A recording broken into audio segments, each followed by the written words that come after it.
Grandparents' Day 2024. Let's enjoy the day.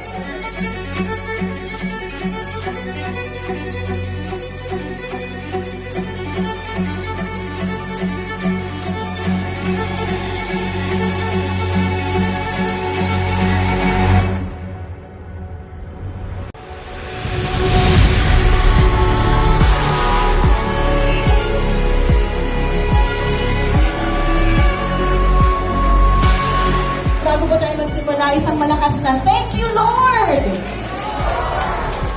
Thank you, Lord, dahil umaabot tayo sa ganitong edad.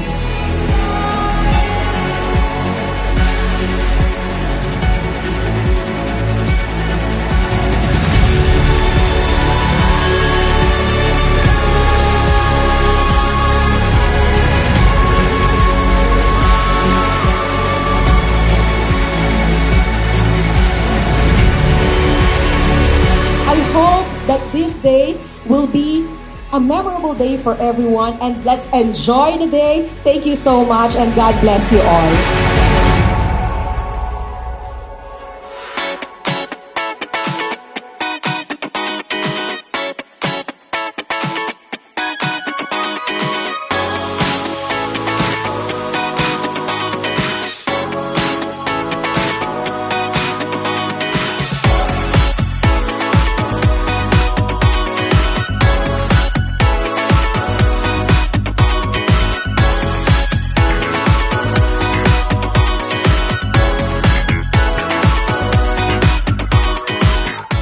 So I was thinking that this year, 2024, will be a year to give back to our elders. I just hope this day that you will enjoy. I hope we can see you again for many, many years with Cart and Tel.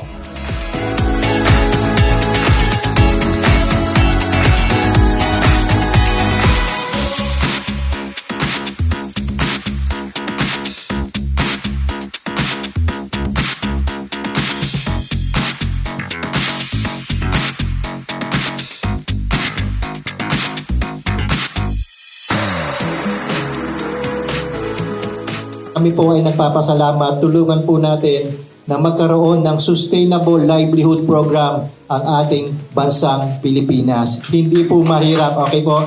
Hindi po mahirap ang magsasaka. Pero ngayon, sa gagawin nating programa, dahil makakakuha na po sila ng mababang fertilizer at matutulungan natin ang environment, magtulong-tulong po tayo. Okay po ba yon? Yes! Okay. Well, anyway, maraming salamat po. To God be the glory. Thank you po.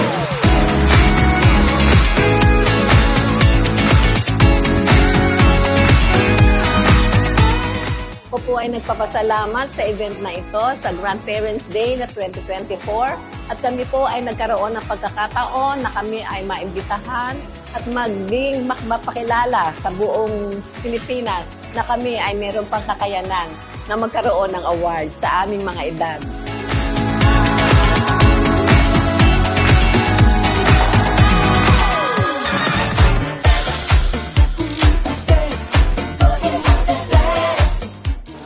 Ang karangalan po na nabigay sa aming mga senior ay isa pong napakalaking biyaya at napakalaking karangalan na merong isang grupo ng Cart and Tel na nagbigay pansin sa mga seniors.